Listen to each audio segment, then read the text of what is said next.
उपघटक कोनमापकाची ओळख. चला पाहूया आता आपण.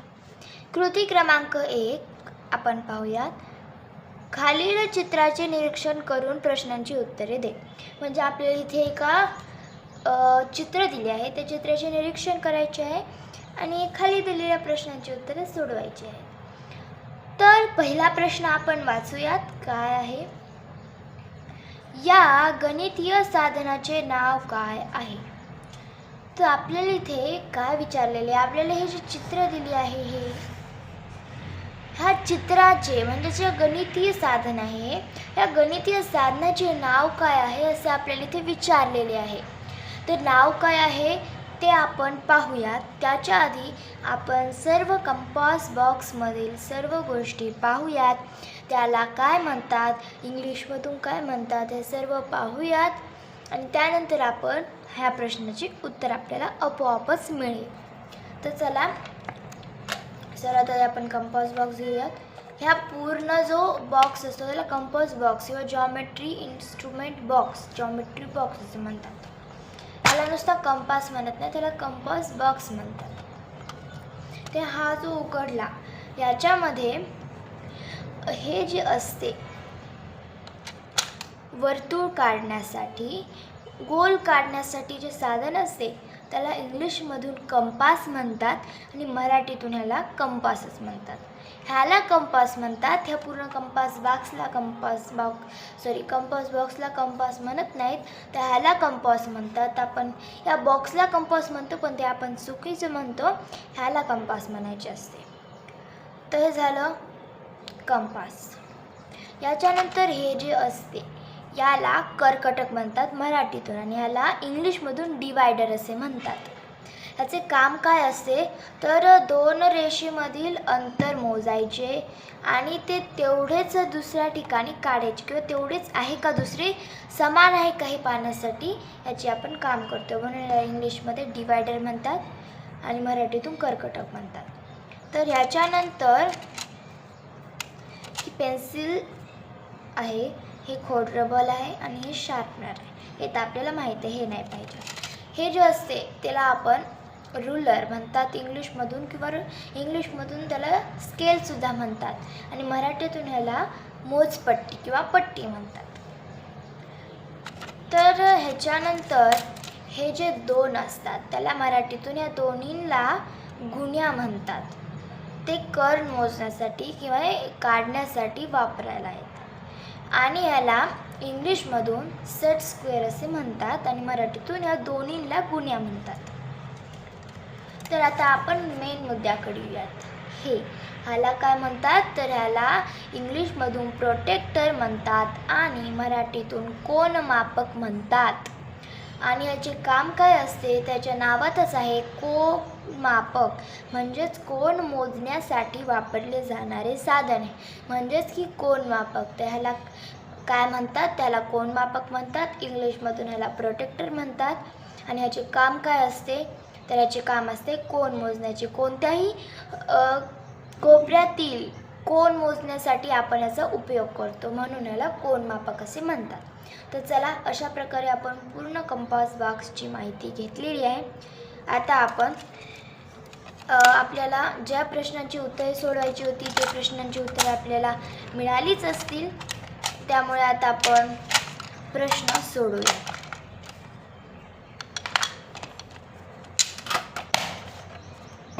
तर आपला प्रश्न काय होता, या गणितीय साधनाचे नाव काय आहे? तर आता आपल्याला समजले की हे जे चित्र दाखवले आहे त्या चित्राचे त्या गणितीय साधनाचे नाव काय आहे तर ते आहे कोनमापक. तर चला आपण इथे लिहूयात कोनमापक किंवा तुम्ही असे लिहू शकता, मी पूर्ण वाक्यात लिहिलेले नाही आहे पण तुम्ही पूर्ण वाक्यात लिहू शकता की या गणितीय साधनाचे नाव कोनमापक आहे. पण मी इथे लगेच लिहिले आहे कोनमापक. थोड्या ह्याच्यामध्ये आपले उत्तर भेटले म्हणून मी इथे लगेच लिहिले. आता ह्याच्यानंतर दुसरा प्रश्न काय आहे पाहूयात. या साधनाचा वापर कशासाठी केला जातो? आपण पाहिले, मी म्हटले होते ना, आपण जर सगळे कंपास बॉक्समधली साधने पाहिली तर आपल्याला ह्या प्रश्नांची आपोआपच उत्तर मिळून जातील. तर आता ह्या साधनाचा वापर आपण कशासाठी करतो? कोनमापकाचा वापर कशासाठी करतो? तर ह्याच्या नावातच अर्थ आहे. कोन म्हणजे कोणत्याही, कोन म्हणजे काय असते? कोणत्याही कोपऱ्यामध्ये तयार होणारे किंवा असं म्हणू शकतो 2 किरणांनी आणि एका शिरोबिंदूंनी तयार होणारा जी गोष्ट असते त्याला कोन म्हणतात. आणि मापक म्हणजे मोजण्यासाठी, म्हणजे कोन मोजण्यासाठी जे साधन वापरले जाते त्याला कोन मापक असे म्हणतात. तर आपण काय लिहिणार? या साधनाचा वापर कोन मोजण्यासाठी केला जातो. किंवा तुम्ही नुसते कोन मोजण्यासाठी असे लिहू शकता, पण इथे मी पूर्ण लिहित आहे. तर काय लिहित आहे मी? या साधनाचा वापर कोन मोजण्यासाठी केला जातो. ठीक आहे. किंवा तुम्ही नुसते असे लिहू शकतात कोन मोजण्यासाठी, पण मी ते पूर्ण वाक्यात लिहिले आहे म्हणजे ते जास्त समजते तसे लिहिल्यानंतर. तर आता तिसरा प्रश्न कोणता आहे? या साधनामध्ये कोनमापकातील प्रत्येक खूण किती अंशाचा कोन दर्शवते? बरोबर आहे. तर आपल्याला ते काय विचारलेले आहे? हे जे साधन आहे कोनमापक, त्या कोनमापकातील, ह्या साधनाच्या कोनमापकातील प्रत्येक खूण, म्हणजे आता पहा मी कोनमापकच दाखवते. तर आपल्याला इथे काय सांगितलेलं आहे की हे जे कोनमापक आहे इथे नीट दिसत नाही आहे, त्यामुळे मी याच्यामध्ये दाखवते. त्याच्यात जी प्रत्येक खूण असते पहा, ही खूण आहे, ही बारीक बारीक बारीक, पुन्हा एक मोठी येते, पुन्हा बारीक बारीक बारीक, एक मोठी, पुन्हा बारीक बारीक, अशा छोट्या मोठ्या खुणा आहेत. तर ती प्रत्येक खूण जी आहे एक बारीकच्या बारीक खूण, लहानात लहान खूणसुद्धा त्या दोन्ही ह्याच्यातील किती अंशाचा कोन दर्शवते आपल्या इथे विचारलेलं आहे. तर किती अंशाचा कोन दर्शवत असेल तर प्रत्येक 2 खूणमध्ये 1 अंशाचा फरक असतो. तर मग आता प्रत्येक खूण जर समजा आपण इथं 1 पकडला आणि इथे 1 पकडला तर आणि असा इथे कोन काढला तर तो किती अंशाचा कोन होईल? 1 अंशाचा. तर आपल्या इथे उत्तर काय लिहायचे आहे? या साधनामध्ये कोनमापकातील प्रत्येक खूण 1 अंशाचा कोन दर्शवते. किंवा तुम्ही इथे नुसतं 1 सुद्धा लिहू शकता, पण मी इथे पूर्ण वाक्यात लिहित आहे. तर काय लिहायचं आपण? या साधनामध्ये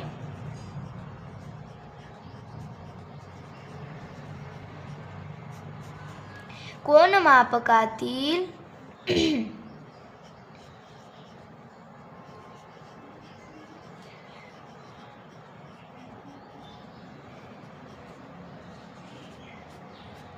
प्रत्येक खूण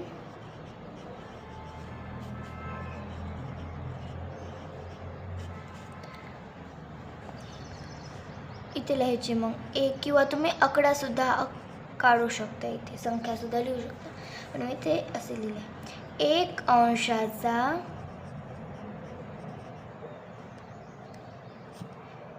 आहे.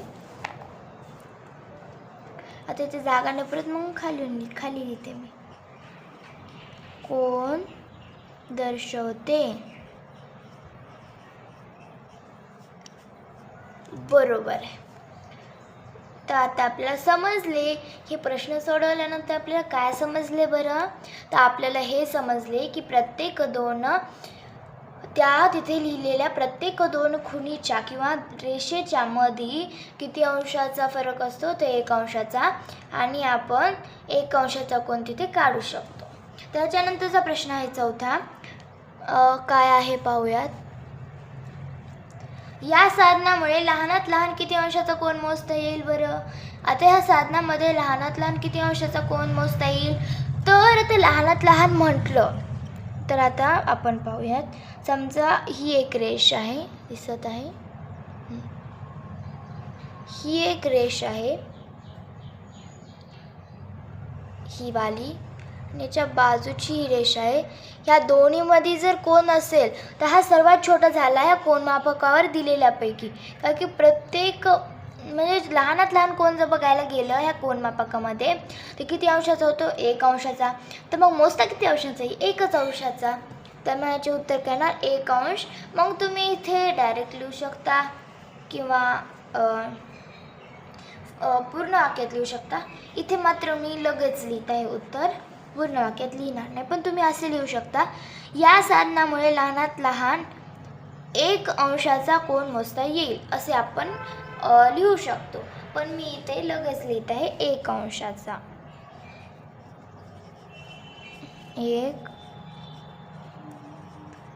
अंशाचा. ओके. आता 5वा प्रश्न पाहूयात आपण. या साधनामुळे मोठ्यात मोठा किती अंशाचा कोन मोजता येईल बरं?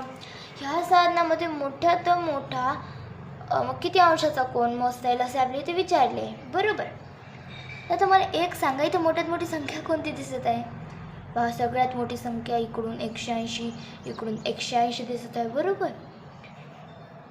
ह्याच्याहून जास्त मोजता येतात, पण सध्या तरी आपल्याला 180 लिहायचे, कारण की आपल्याला 180 मोजता येते त्या कोनमापकावर दिलेल्यापैकी.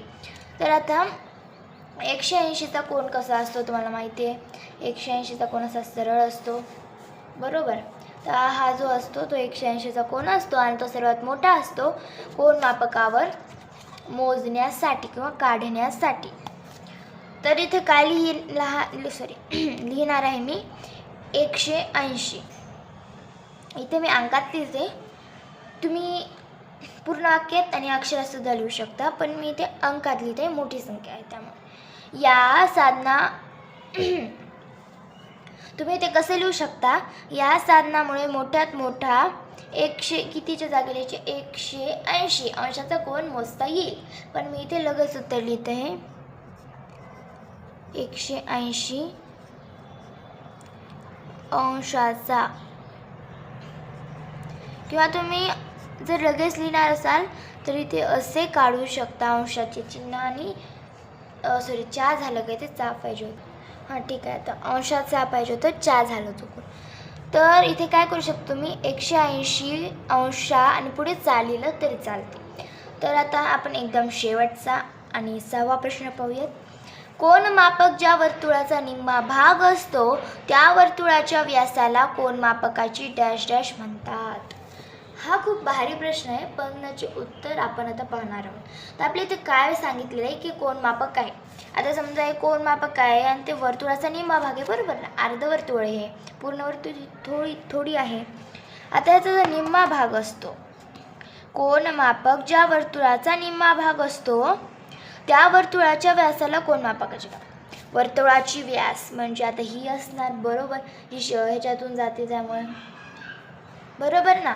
तर आता ही जी असते तिला काय म्हणतात? तर आता याला इंग्लिशमधून बेस लाईन म्हणतात आणि मराठीतून याला संदर्भ रेघ किंवा तळरेघ म्हणतात. जी खालची असते आणि ती कोनमापकाची संदर्भ रेघ किंवा आपण त्याला तळरेघ म्हणू शकतो, ती वर्तुळाची व्यास असते. म्हणजे ज्या वर्तुळाचा हा जो कोनमापक आहे, ज्या वर्तुळाचा निम्मा भाग आहे. आता समजा हे असं आहे, जरा छोटं आहे मोठं आहे, पण जर इतकंच असलं समजा असं, आता आपण काय करूयात, हे जी मधली आहे का ही ह्याला पकडूयात, हे बाहेरचं नाही आहे तोपर्यंत समजून घेऊया, आणि फक्त ही जी रेषा आहे का ती आहे. तर आता एक वर्तुळ तयार होत आहे इथे असा. तर हे वर्तुळाचा जो निम्मा म्हणजे अर्धा भाग आहे समजा हा. तर आता ही जी असणार या दोघांना जोडणारी जी ही रेषा आहे तिला आपण व्यास म्हणणार, बरोबर. सेंटरमधून बिंदूमधून जाणारी, शिरोबिंदूमधून जाणारी रेषा तिला आपण व्यास म्हणतो, बरोबर. तर मग आता ती व्यास या कोनमापकाची काय झाली, तर तळरेघ किंवा आपण त्याला संदर्भ रेघ म्हणतो. तर आपण इथे दोन्ही पण लिहूया, तळरेघ आणि संदर्भ रेघ. तर लिहूयात आता संदर्भ रेघ, किंवा आता मी इथेच लिहिते, इकडे जागा नाही म्हणून इथे काय म्हणू शकतो आपण त्याला तळ रे घ. तुम्ही दोन्हीपैकी कोणतेही लिहू शकता किंवा दोन्ही लिहू शकता, असे काही इथे सांगितलेलं नाही आहे की एकच लिहायचं असं काय, आपल्या मनात लिहायचं. तर अशा प्रकारे आपली कृती क्रमांक 1 इथे संपलेली आहे. आता आपण पुढच्या पानावरील पुढच्या उपघटकातील कृती क्रमांक 1 पाहूया. उपघटक कोनमापक कृती 1. चला आपण पाहूया काय दिलेले आहे इथे ते. खालील दिलेल्या वस्तू प्रत्यक्षात अथवा चित्रात पाहून योग्य उत्तराला बरोबर अशी खूण कर. म्हणजे आपल्याला इथे काय सांगितलेले आहे की खाली आपल्याला काही वस्तू दिल्या आहेत, त्या आपल्याला प्रत्यक्षात आठवत असेल तर आठवायच्या किंवा आपण अथवा चित्रात पाहून सुद्धा योग्य उत्तराला बरोबर अशी खूण करू शकतो. म्हणून आपल्याला बरोबर अशी खूण करायची आहे योग्य उत्तराला. तर याच्यामध्ये तो कोणाचा प्रकार ओळखायचा आहे. तर त्याच्यामध्ये त्या कोपऱ्यामध्ये कोणता कोण तयार होतो त्या कोणाचे नाव आपल्याला अचूक शोधून योग्य उत्तराच्या खालील चौकटीत बरोबर अशी खूण करायची आहे. तर चला, पहिला कोण इथे आपल्याला विचारलेला आहे. जिथे असे दिलेले असते ना तिथलचा कोण विचारलेला असतो. तर आता हा कोणता कोण आहे बघतानाच आपल्याला कळाले पाहिजे की हा कोणता कोण आहे. हा जो 90 अंशापेक्षा मोठा दिसत आहे म्हणून आपल्याला माहितीच आहे की 90 अंशापेक्षा मोठ्या कोणाला काय म्हणतात, विशाल कोण. नावातच काय आहे, विशाल. 90पेक्षा विशाल कोण. तर आता ह्याच्या आपण विशाल कोणाच्या खालील चौकटीत बरोबर अशी खूण करूया. नंतरचा आहे बघा, टरबुजाची फोड दिलेली आहे आपल्याला इथे. त्याच्यामध्ये इथं आपल्याला असे काढलेले दिसत आहे म्हणजे आपल्याला इथलचा कोण विचारला आहे. तर दिसतात 90पेक्षा छोटा कोण दिसत आहे. मग ह्याला काय म्हणणार, लघु कोण. आपल्याला माहीत आहे 90 अंशापेक्षा लहान कोणाला म्हणजेच काटकोनापेक्षा लहान कोणाला काय म्हणतात, लघु कोण. आणि काटकोनापेक्षा मोठ्या कोणाला काय म्हणतात, विशाल कोण. तर मग आता हा जो तयार होत आहे तो लघु कोण आहे. तर या चौकटीत लघु कोणाच्या खालच्या चौकटीत आपण बरोबर अशी खूण करूयात. याच्या नंतरचा हा जो दिसत आहे तो आहे काटकोन, जो की 90 अंशाचा आहे, सरळ आहे. इकडून पुन्हा इकडून, सॉरी हा सरळ नाही झाला, हे नाही, अशा प्रकारचा इथे जो तयार होत असतो तो 90 अंशाचा कोण असतो त्याला काटकोन असे म्हणतात. इथे असे काढायला पाहिजे होते अशा प्रकारचे, पण इथे असे काढले काही हरकत नसते. पण इथे जो तयार होतो तो 90 अंशाचा कोण असतो त्याला काय म्हणतात, काटकोन. तर काटकोनाच्या चौकटीत आपण बरोबर शिकून. त्याच्यानंतर हा जो आहे तो दिसतानाच आपल्याला 90 अंशापेक्षा मोठा दिसत आहे आणि मग त्याला आपण 90 अंशापेक्षा मोठा म्हणजेच काटकोनापेक्षा मोठा कोण आहे तर आपण त्याला काय म्हणतो, तर आपण त्याला म्हणतो काय, आपण त्याला म्हणतो विशाल कोण. चला इथे बरोबर शिकून करूया. अशा प्रकारे आपली कृती क्रमांक 1 इथे संपलेली आहे. आता आपण पुढच्या पानावरील पुढील उपघटकातील कृती क्रमांक 1 पाहूयात. उपघटक दिलेल्या मापाचा कोन काढणे. कृती 1 चला आपण पाहूयात. खालील चौकटीमध्ये कोन मापक वापरून दिलेल्या मापाचा कोन काढ. म्हणजे आपल्याला इथे काय सांगितलेले आहे की आपल्याला इथे खालील काही 4 चौकट दिले आहेत, 1 2 3 4. त्याच्यामध्ये काही ठराविक माप दिलेली आहे. त्या मापांचा आपल्याला कोन काढायचा आहे, तेवढ्याच मापाचा. तर आता आपण कोन काढायला शिकणार आहोत. तर चला शिकूयात. मग कोन काढण्यासाठी कशाचा उपयोग करावा लागतो आपल्याला, कोन मापकाचा. याची सर्व माहिती आपण याच्या मागच्या कृतीमध्ये पाहिलीच आहे.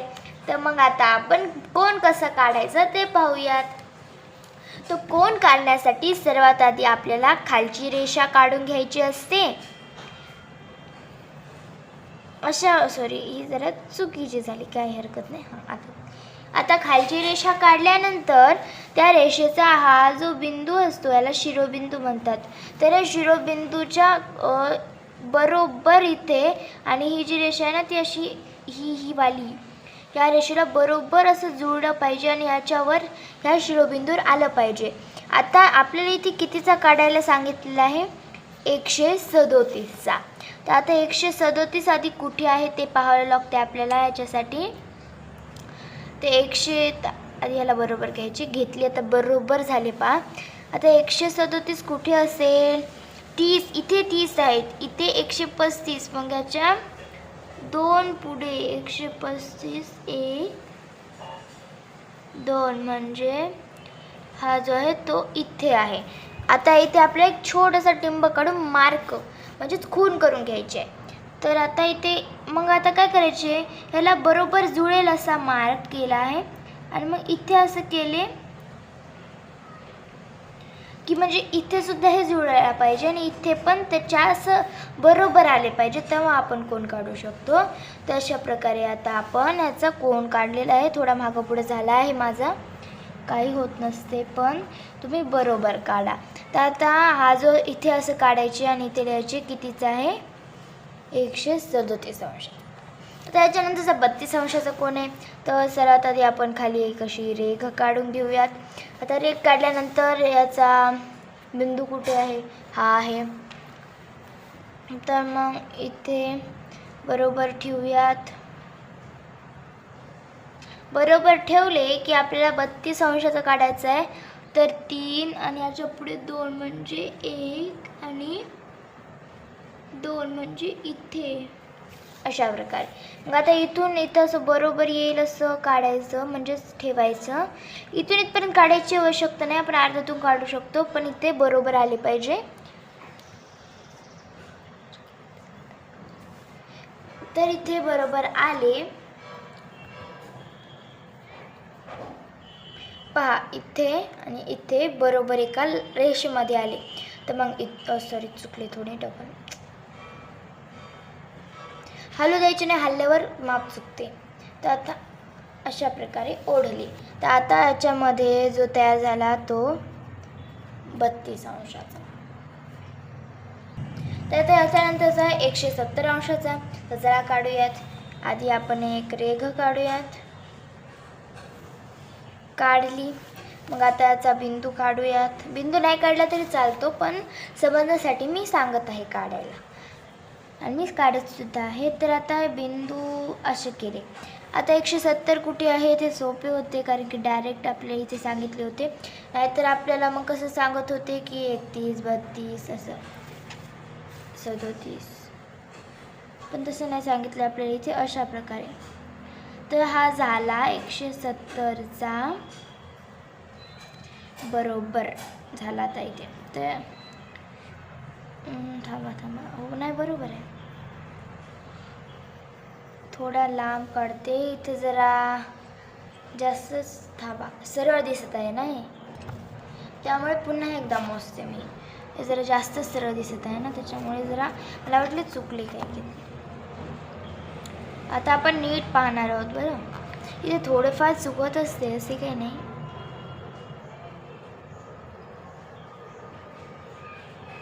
आता ठीक आहे. आणि एक लक्षात ठेवा, मोजताना बऱ्याच वेळेस काय होते माहिती का, माझे झाले म्हणून सांगत आहे. तर आपण काय करतो, इकडचा 170 बघतो मोजताना, बरं काढताना बरोबर काढतो आपण. आता समजा हा मोजायचा आहे, तर काय करणार, इथे असं पकडतो हा, आणि हो का, मग इथे केलं की कळत नाही 30 घ्यायचे की 150 घ्यायचे. पण एक लक्षात ठेवा, आपण जिथून सुरुवात केली असते ना, तिथलच्या बिंदूपासून आपल्याला पाहायचे असते त्याच्या अंतर्गत, कारण की ते तसेच असते, जो नियमच आहे. तर आता आपण इथून इथपर्यंतची रेघ ओढूयात. तर कशी ओढणार,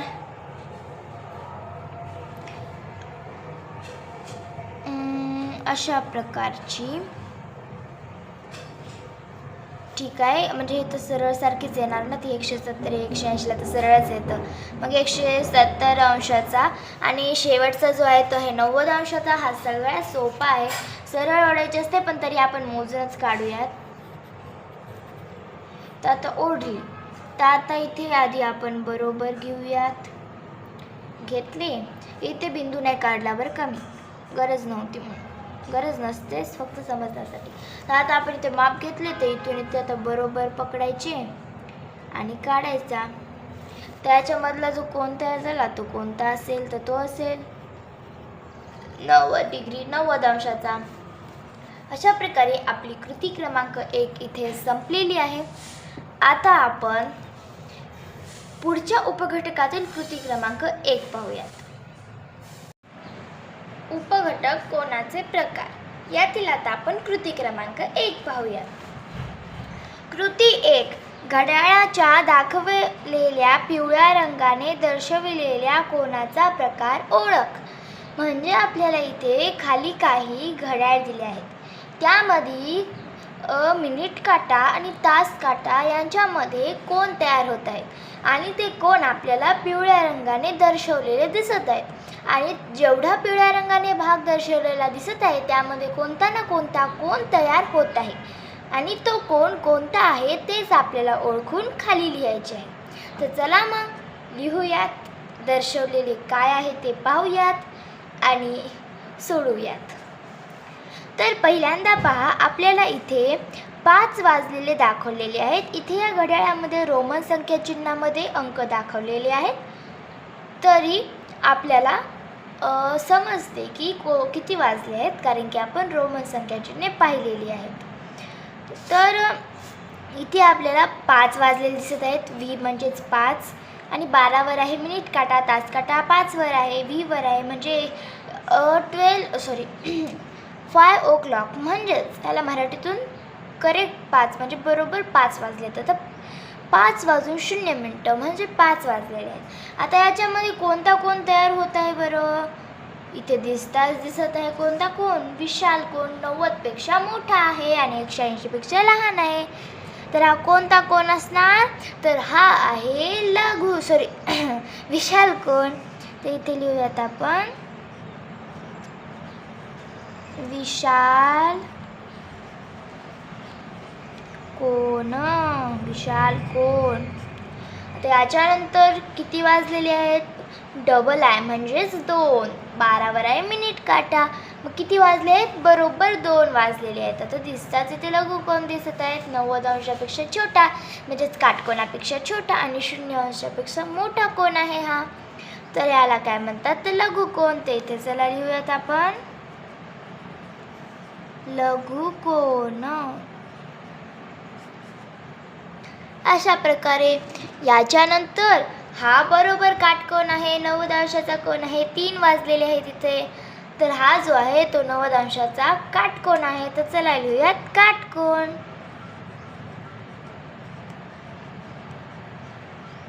काटकोन.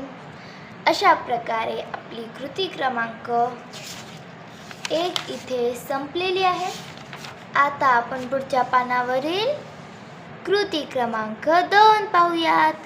खालील दिलेल्या आकृत्यांचे निरीक्षण करून कोणाचा प्रकार ओळखून लिही. म्हणजे आपल्याला इथे खाली काही व्यायामाचे प्रकार दिलेले आहेत, व्यायामाचे आकृत्या दिलेल्या आहेत, चित्र दिलेले आहेत, त्याचे आपल्याला निरीक्षण करायचे आहे आणि काही रेषांनी दर्शवलेला भाग आहे त्याच्यामध्ये कोण तयार होत आहे, तो कोण कोणता आहे त्याचा प्रकार आपल्याला ओळखायचा आहे आणि त्याच्या खालील दिलेल्या ओळीमध्ये तो प्रकार कोणता आहे ते लिहायचे आहे. तर चला पहिल्यांदा पाहूयात. याच्यामध्ये आपल्याला हा भाग दर्शवलेला दिसत आहे रेषांनी, रेघनी. तर याच्यामध्ये इथे कोण तयार होत आहे? तर हा कोणता कोण तयार होत आहे? तर हा कोण तयार होत आहे? काटकोन 90 अंशाचा कोण. तर चला इथे लिहूयात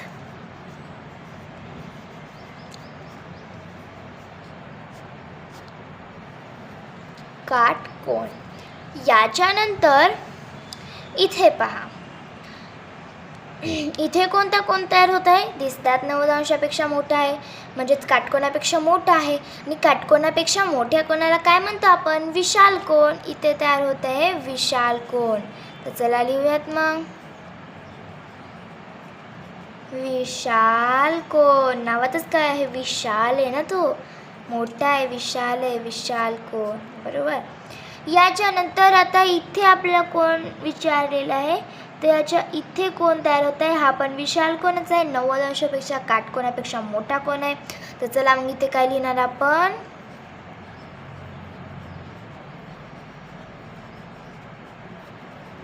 विशाल कोण, मोठा कोण, विशाल कोण. याच्यानंतर इथे कोणता कोण तयार होत आहे? लघु कोण. 90 अंशापेक्षा काटकोनापेक्षा लहान आहे. तर कोणता तयार होतो? लघु कोण. नावातच आहे लघु म्हणजे लहान. लघु कोण, लघु कोण. बरोबर. आता याच्यानंतर इथे कोणता तयार होत आहे बरं? इथे सुद्धा लघुकोन. लहान आहे ना तो 90 अंशापेक्षा काटकोनापेक्षा, म्हणून याला काय म्हणतात? लघु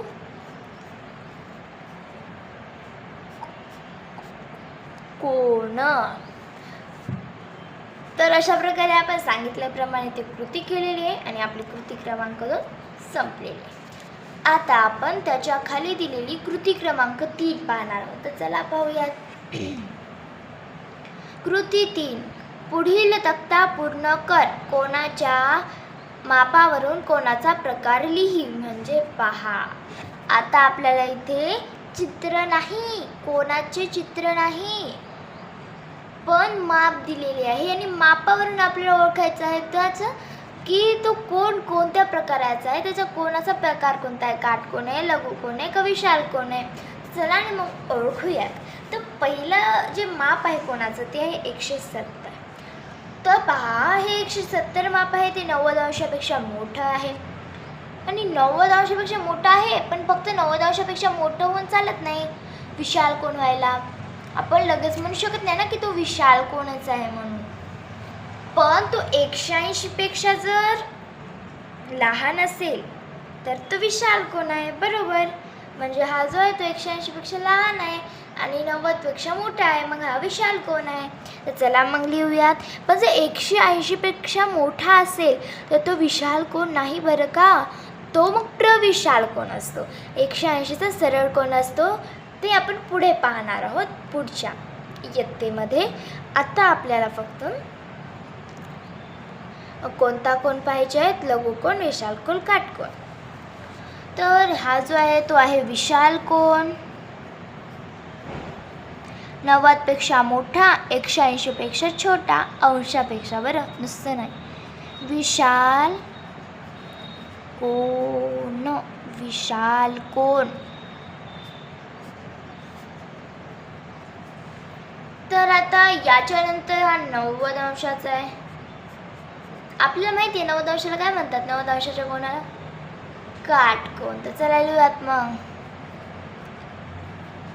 काटकोन, काटणारा कोण, एकमेकांना काटतो ना तो बरोबर सरळ रेषेमध्ये, त्याला काटकोन म्हणतात.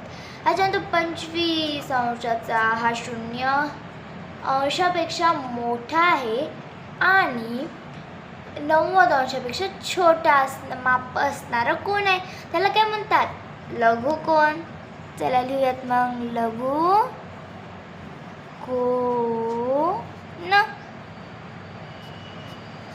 लघुकोन. आता याच्यानंतर 75 अंशाचा.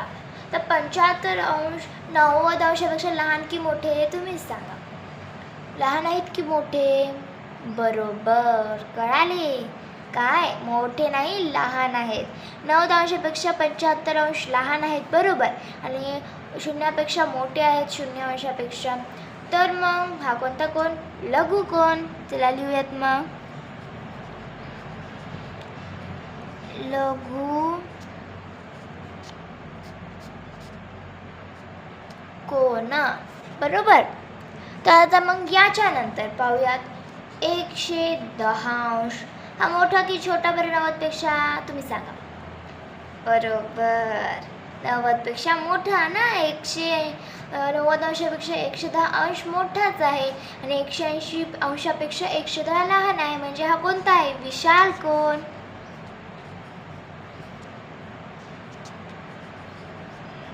विशाल कोन. याच्यानंतर 145 अंश. हा 90 पेक्षा मोठा की छोटा? 90 अंशापेक्षा मोठा की छोटा? सांगा बरं पाहू. बरोबर म्हटलात, 90 पेक्षा मोठा ना 145 अंशाचा कोन आणि 180 पेक्षा लहान. तर कोणता कोन? विशाल कोन. विशाल कोन. याच्यानंतरचा सगळ्यात शेवटचा कोणता आहे? 10 अंशाचा. तर मग 10 अंश 90 अंशापेक्षा मोठे की लहान? सांगा बरं पाहू. बरोबर, लहान ना, तर 10 अंश जे आहेत ना ते 180 ते 90पेक्षा लहान आहेत आणि 0 अंशापेक्षा मोठे आहेत. तर मग हा कोणता कोण आहे? लघुकोण. तर चला लिहूयात लघु कोण. अशा प्रकारे आपली कृती क्रमांक 3 इथे संपलेली आहे. आता आपण पुढच्या पानावरील कृती क्रमांक 4 पाहूयात.